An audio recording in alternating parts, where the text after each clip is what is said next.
ታላቅ የወንጌል ገበሬ ናቸው።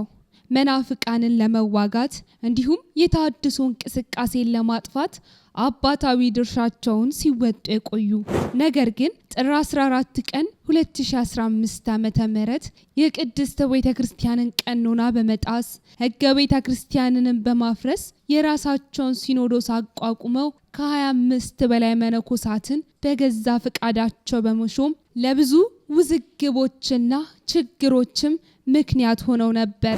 ነገር ግን ከብዙ ያልተገቡ ድርጊቶችና ውዝግቦች በኋላ በይቅርታ ወደ ቅድስት ቤተክርስቲያን ተመለሱ። ብፁዕ አቡነ ሳዊሮስ። ብፁዕ አቡነ ሳዊሮስ ማን ናቸው? ያልተሰማው ያልታየው ገጻቸው። ክብራትና ክብራን ውድ የጊዜ ሚዲያ ቤተሰቦቻችን እንደምሰነበታችሁ፣ እንዴት ቆያችሁልን?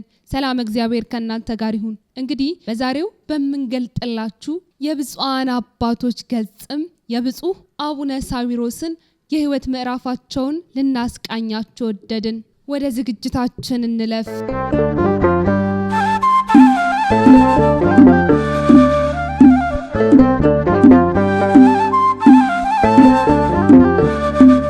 በቀድሞ ስማቸው አባ ካለወልድ ይባላሉ። ብፁዕ አቡነ ሳዊሮስ በ1995 ዓመተ ምህረት ከአባታቸው ከቄስ ሞገር ሊቼ ገዳና ከእናታቸው ወይዘሮ ተናኘ ገመቹ በምዕራብ ሸዋ ዞን አደሃ በርጋ ወረዳ ልዩ ስሙ አዳዲ ሶዴቢሌ ቁልቁሉ ባለወልድ ቀበሌ ነበር የተወለዱት። ብፁዕነታቸው ብፁዕ አቡነ ሳዊሮስ ከመምህር መዝገቡ ጌታነህ ከፊደል እስከ መዝሙረ ዳዊት እንዲሁም ለድቁና የሚያበቃውን ትምህርታቸውን ደግሞ በአዳዲ ባለወልድ ቤተክርስቲያን አጠናቀዋል። ከዚያም ወደ ደብረ ጺሞና ታሪካዊ ዋሻ ሄደው ለድቁና የሚያበቃቸውን ትምህርት ከመሪጌታ መንግስቱ መማራቸውን ታሪካቸው ያስረዳናል። ብፁዕነታቸው ብፁዕ አቡነ ሳዊሮስ በዚህ ብቻ አላበቁም። በዚያ ዋሻ ውስጥም የቅኔን ትምህርታቸውን ተማሩ።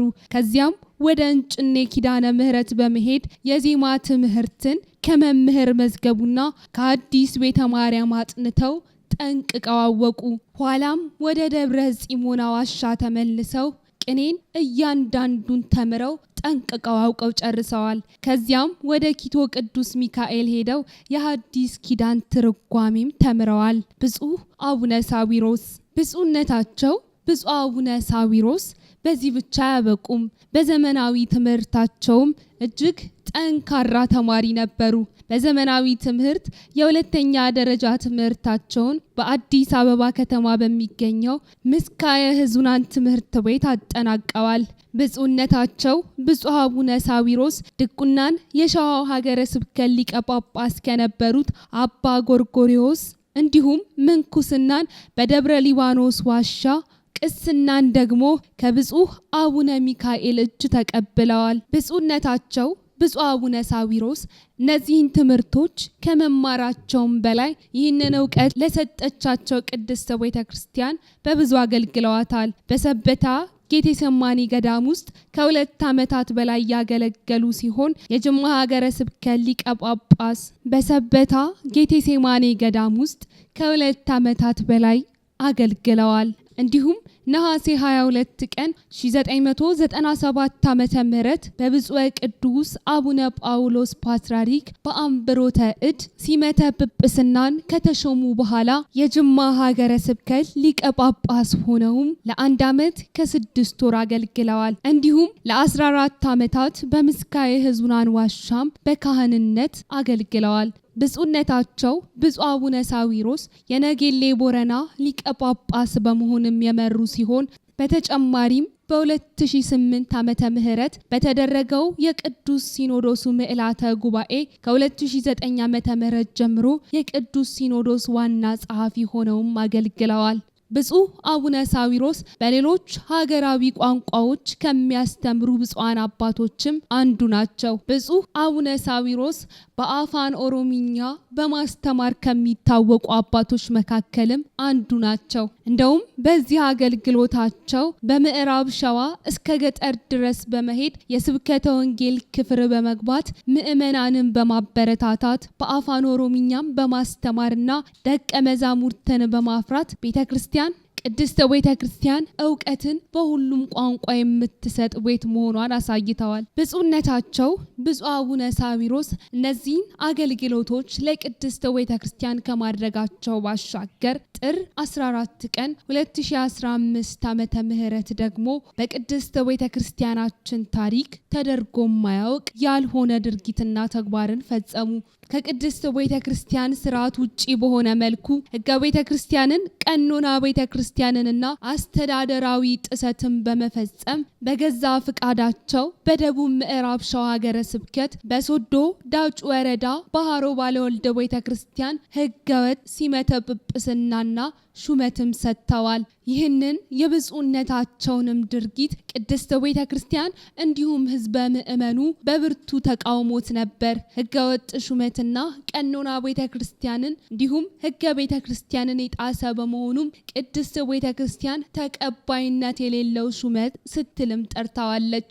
ታዲያ በዚህም የተነሳ ቅድስት ቤተ ክርስቲያን የራሷን ውሳኔም አስተላልፋ ነበር። ቅድስት ቤተ ክርስቲያን በሰጠችው ውሳኔ መሰረትም የኢትዮጵያ ኦርቶዶክስ ተዋሕዶ ቅድስት ቤተ ክርስቲያን ብፁዕ አቡነ ሳዊሮስን እንዲሁም ተባባሪ የነበሩትን ብፁዓን አባቶች ብፁዕ አቡነ ኤዎስጣቴዎስንና ብፁዕ አቡነ ዜና ማርቆስን በእነሱ የተሾሙትንም 25 መነኮሳትን ሕዝበ ክርስቲያንን በማታለል የክህደትና የኑፋቄ ተግባር በመፈጸማቸው ምክንያት በማለትም ከድቁና ጀምሮ ያለውን ሙሉ ስልጣነ ክህነታቸው እንዲሻርና እንዲሁም ስልጣነ ክህነታቸውና የማዕረግ ስማቸው በቅዱስ ሲኖዶስ ምልዓተ ጉባኤ ውሳኔም የተነሳ እንዲሆን ተደርጎ ነበር።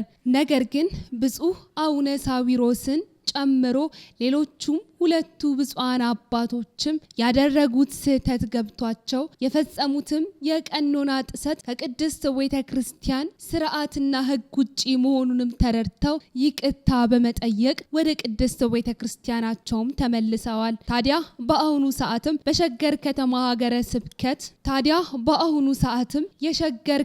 ሀገረ ስብከት ሊቀ ጳጳስ በመሆን ቅድስት ቤተ ክርስቲያንን እያገለገሉ ይገኛል። ብፁዕነታቸው ብፁዕ አቡነ ሳዊሮስ የመናፍቃንን እንቅስቃሴ አብዝተው የሚጠሉና እንዲሁም ለሕዝበ ምእመኑ ዕለት ዕለት የሚያስቡ ታላቅ የወንጌል ገበሬ ናቸው። የኢትዮጵያ ኦርቶዶክስ ተዋሕዶ ቅድስት ቤተ ክርስቲያን ሰባኪያን ወንጌል በተለይም ምእመናንን በቅርበት የመከታተል ኃላፊነት ያለባቸው የእግዚአብሔር እንደራሴዎች የቤተ ክርስቲያን ጠበቃዎች የሆኑ ካህናቶች የነፍስ ልጆቻቸውን ተግተው በማስተማር የኖላዊነት ተልኳቸውን አጠናክረው መቀጠል አለባቸው በማለት ለካህናቱ የተሃድሶ እንቅስቃሴ በእጅጉ ሲስፋፋ ምእመኑ እንዳይጠፋ መልእክታቸውን ያስተላልፉ ነበር። ቅዱስ ሲኖዶስን የሚመራውና ስራውንም የሚሰራው መንፈስ ቅዱስ ነው፣ ሰው ምክንያት ነው በማለትም ብፁዕነታቸው ብፁዕ አቡነ ሳዊሮስ ይናገራሉ። በቤተ ክርስቲያንም ጉዳይ የመጨረሻ የሆነው አካል ቅዱስ ሲኖዶስም ለቤተ ክርስቲያን አገልግሎት ለምእመናን ሕይወት የሚጠቅሙ መመሪያዎችን በየጊዜው ሊያወጣና ውሳኔዎችንም ሊያስተላልፍ ይገባል። የቅድስት ቤተ ክርስቲያንንም ልጆች ለቅድስት ቤተ ክርስቲያንም ልጆች እንዲሁም ለሕዝበ ምእመኑ እረኛ ሆነው የተቀመጡ አባቶችም ለመንጋው ሊተጉ ይገባል በማለትና ቅዱስ ሲኖዶስ እንዲሁም የቅድስት ቤተ ክርስቲያን አገልጋይ አባቶች ይህንን ስራቸውን ሊተገብሩ ይገባል በማለት ይናገራሉ። በቅዱስ ሲኖዶስ በየጊዜው ተወግዘው ከተለዩ መናፍቃንም በተጨማሪ ብፁዕነታቸው በነበሩበት አህጉረ ስብከት ደቡብ ምዕራብ ሸዋ ከቤተ ክርስቲያን አስተምሮ ውጭ የነበሩ ትምህርቶችን እንዲሁም መዝሙሮችን በስውር ሲያስተምሩ ሲዘምሩ የነበሩ የታድሶ ኑፋቄ አራማጆችንም አውግዘው ለይተዋል። ብፁዕ አቡነ ሳዊሮስ ውድ የጊዜ ሚዲያ ቤተሰቦቻችን ለዛሬ በብፁዕ አቡነ ሳዊሮስ የሕይወት ገጻቸው ላይ ያስቃኘናችሁ ዝግጅት ይህንን ይመስላል። በሌላ ዝግጅት እስከምንገናኝ ሰናይ ጊዜ ለእናንተ ተመኘን።